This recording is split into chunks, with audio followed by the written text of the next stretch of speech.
ರಕ್ತಪಾತ, murder mystery, action ಸಿನಿಮಾಗಳ ಮಧ್ಯೆ ಇವತ್ತು ಸ್ಯಾಂಡಲ್ವುಡ್ನಲ್ಲಿ ಒಂದು ಸೌಂಡ್ ಇಲ್ಲದೆ ಸದ್ದು ಮಾಡೋ ಸಿನಿಮಾ ರಿಲೀಸ್ ಆಗಿದೆ.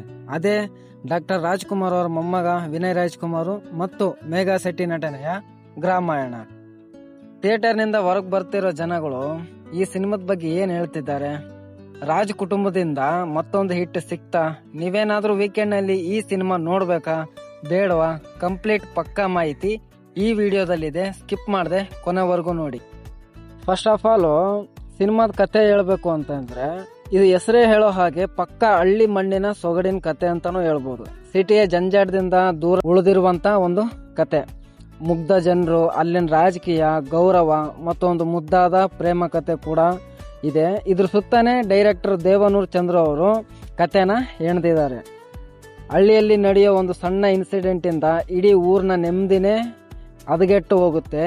ಅದನ್ನ ನಮ್ಮ ಹೀರೋ ಹೇಗೆ ಸಾಲ್ವ್ ಮಾಡ್ತಾನೆ ಅನ್ನೋದೇ ಸಿನಿಮಾದ ಪ್ಲಾಟ್ ಅಥವಾ ಕತೆ. ಪ್ಲಸ್ ಪಾಯಿಂಟ್, ಸಿನಿಮಾ ನೋಡೋಕೆ ಕಾರಣಗಳೇನು?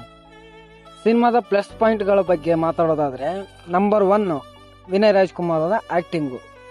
ಇದು ಅವರ ಕೆರಿಯರ್ನಲ್ಲೇ ಬೆಸ್ಟ್ ಪರ್ಫಾರ್ಮೆನ್ಸ್ ಅಂತ ಹೇಳಿದ್ರೆ ತಪ್ಪಾಗಲ್ಲ. ಆ ಹಳ್ಳಿ ಹುಡುಗನ ಬಾಡಿ ಲ್ಯಾಂಗ್ವೇಜು ಮತ್ತು ಡೆಲಿವರಿ ಸಖತ್ತಾಗಿದೆ. ಇನ್ನು ನಾಯಕಿ ಮೇಘಾ ಶೆಟ್ಟಿ ಅವರ ಧಾರಾವಾಹಿ ಇಮೇಜ್ ಬಿಟ್ಟು ಪಕ್ಕ ಹಳ್ಳಿ ಹುಡುಗಿಯಾಗಿ ಪ್ರೇಕ್ಷಕರ ಮನಸ್ಸನ್ನ ಗೆದ್ದಿದ್ದಾರೆ. ಎರಡನೇ ಪ್ಲಸ್ ಪಾಯಿಂಟ್ ಅಂದ್ರೆ ನೇಟಿವಿಟಿ. ಸಿನಿಮಾ ನೋಡ್ತಿದ್ರೆ ನಮಗೆ ಥಿಯೇಟರ್ ಒಳಗಡೆ ಹಳ್ಳಿ ಮಣ್ಣಿನ ವಾಸನೆ ಹೊಡೆಯುತ್ತೆ. ಈ ತರಹದ ಕ್ಯಾಮ್ರಾ ವರ್ಕ್ ಮತ್ತು ಮ್ಯೂಸಿಕ್ ಸಿನಿಮಾಗೆ ದೊಡ್ಡ ಪಿಲ್ಲರ್ ಆಗಿ ನಿಂತಿದ್ದಾವೆ.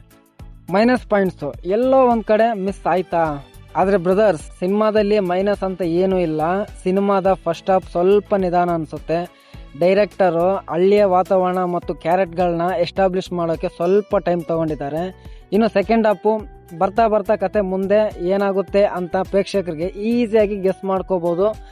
ಹಾಗೆ ಹೇಳ್ಕೊಂಡು ಹೋಗುತ್ತೆ ಕತೆ ಕೂಡ. ಕ್ಲೈಮ್ಯಾಕ್ಸ್ ನಲ್ಲಿ ಇನ್ನೂ ಸ್ವಲ್ಪ ಟ್ವಿಸ್ಟ್ ಇದ್ದಿದ್ರೆ ಸಿನಿಮಾ ಬೇರೆ ಲೆವೆಲ್ಗೆ ಹೋಗ್ತಿತ್ತು ಅನ್ನೋದು ನನ್ನ ಒಂದು ಅನಿಸಿಕೆ. ಫೈನಲ್ ಆಗಿ ಹೇಳ್ಬೇಕು ಅಂದ್ರೆ, ಆಕ್ಷನ್ ಸಿನಿಮಾಗಳನ್ನೇ ನೋಡಿ ಬೋರ್ ಆಗಿರೋರು ಗ್ರಾಮಾಯಣ ಒಂದು ಒಳ್ಳೆ ಫ್ರೆಶ್ ಫೀಲ್ ಕೊಡುತ್ತೆ. ಈ ವೀಕೆಂಡ್ ನಲ್ಲಿ ಫ್ಯಾಮಿಲಿ ಜೊತೆ ಕೂತು ಆರಾಮಾಗಿ ನೋಡಬಹುದಾದ ಕ್ಲೀನ್ ಸಿನಿಮಾ ಇದು. ನಮ್ಮ ಕಡೆಯಿಂದ ಈ ಸಿನಿಮಾಗೆ 5ಕ್ಕೆ 3 ಸ್ಟಾರ್ ಕೊಡ್ತೀನಿ. ನೀವೇನಾದ್ರೂ ಸಿನಿಮಾ ನೋಡಿದ್ರೆ ನಿಮ್ಗೇನು ಅನ್ನಿಸ್ತು ಅಂತ ಕಮೆಂಟ್ ಮಾಡಿ. ಇದೇ ತರಹದ ಪಕ್ಕಾ ಸಿನಿಮಾ ಅಪ್ಡೇಟ್ಸ್ಗಳಿಗಾಗಿ ನಮ್ಮ ಚಾನಲ್ನ ಈಗಲೇ ಸಬ್ಸ್ಕ್ರೈಬ್ ಆಗಿ. ಮುಂದಿನ ವಿಡಿಯೋದಲ್ಲಿ ಸಿಗೋಣ. ಜೈ ಹಿಂದ್, ಜೈ ಕರ್ನಾಟಕ. ಮತ್ತೆ